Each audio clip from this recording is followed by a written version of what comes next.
My wife is absent, away on a business trip. At the family council, it was decided to ask my mother-in-law to help with my granddaughter, as I could not manage on my own. Her duties included picking up the child from school. She gladly agreed. We often exchanged a few phrases, but that day I was released early, and I had time to express my gratitude to my mother-in-law. On the way home, I stopped at the store and bought fruit, juice, and candy. She was surprised to see the table set. She asked, "What's all this for?"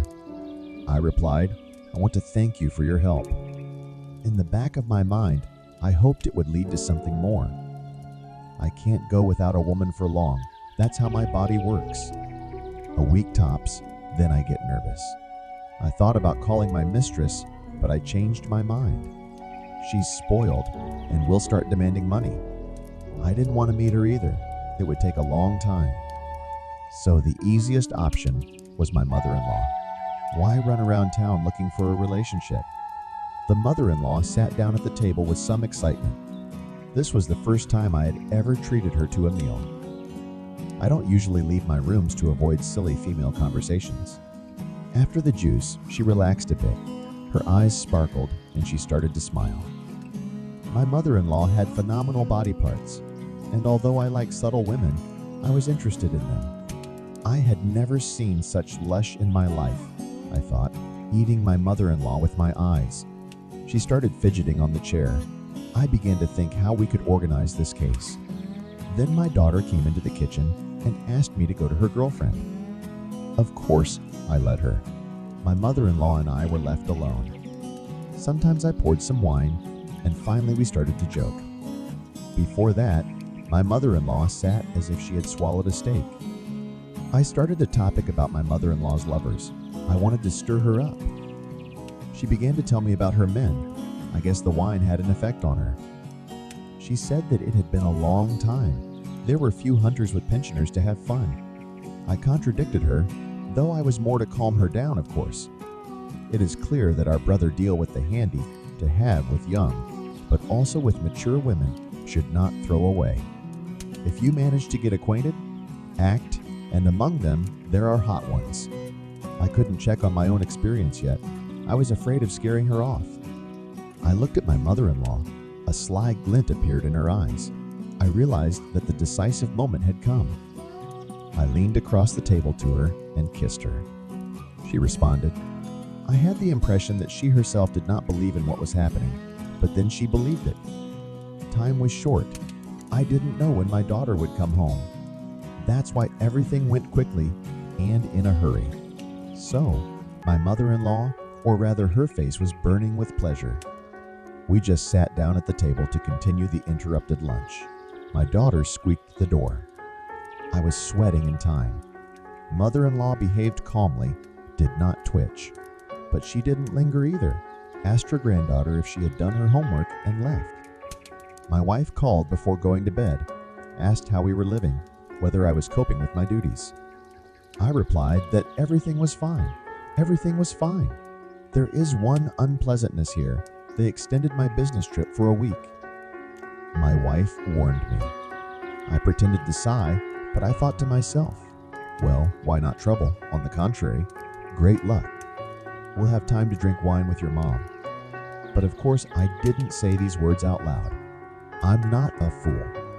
In the morning, I called my mother-in-law, and she answered the phone in a second. I realized she'd been waiting for him for a long time.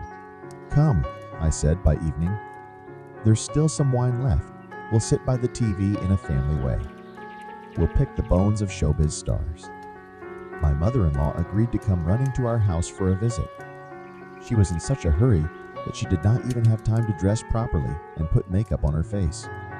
When she arrived, I immediately noticed that she was in a hurry. During our sit-down, she spilled the wine again, but it didn't spoil the mood. We had a great time together, but unfortunately, we couldn't discuss the latest gossip as we were busy with other conversations. By the way, my daughter herself offered to go to visit her girlfriend. I was pleasantly surprised, as my father is rarely so malleable and kind. This showed me that tastes and preferences can change over time. I thought that in the future, I would pay more attention to aunts, for they can have many interesting and useful experiences. My mother-in-law confirmed this with her actions. The week flew by. It was already the second week since the day my wife left. The day of her return was approaching, and my mother-in-law became sad, as she was already used to our sit-downs. I noticed her bad mood and decided to calm her down. I told her that I would never forget about her and that we all lived in the same city, so if we had a chance, I would definitely drop by her apartment to have a cup of tea together. My words immediately lifted her spirits, and she poured herself more wine. She didn't forget about me either and poured me a large portion. I realized that she wanted to have a good rest before she left. We spent some more time together and then parted ways. And it seemed to happen just in time. My wife decided to surprise me upon my return. She arrived early. She didn't surprise me. As you can guess, my blood pressure was so high, I had to take pills. My wife comes into the apartment, and the table is set, 2 glasses and plates with sliced sausage. "Did you have guests?" asked the surprised wife. "I know that I don't bring anyone into the house, only on big holidays. A friend came by for an hour to consult me about his new job." I quickly lied the first thing that came into my head, to be honest. "It's clear," my wife said, and went to the bathroom to wash my hands from the road. I quickly rushed to the bedroom to put things in order. It's clear to every fool why. My heart started pounding. I was afraid it would jump out. But it was over in a second. I was sweating from the rush. And from the surprise, too. My wife washed her hands, went to the bedroom, and I lay down on my side. I pretended I wanted to sleep. My wife quietly went out, closing the door behind her. I finally exhaled. It's gone.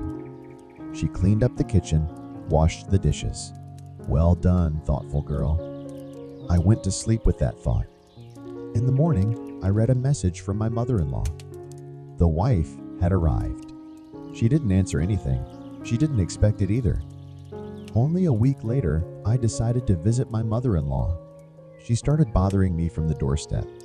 She was only interested in one question: whether my wife suspected something or not. I reassured her that she knew nothing. Immediately, she was in a better mood and called me into her room. I couldn't deny myself this pleasure, and so we live. Sometimes I drop in for an hour.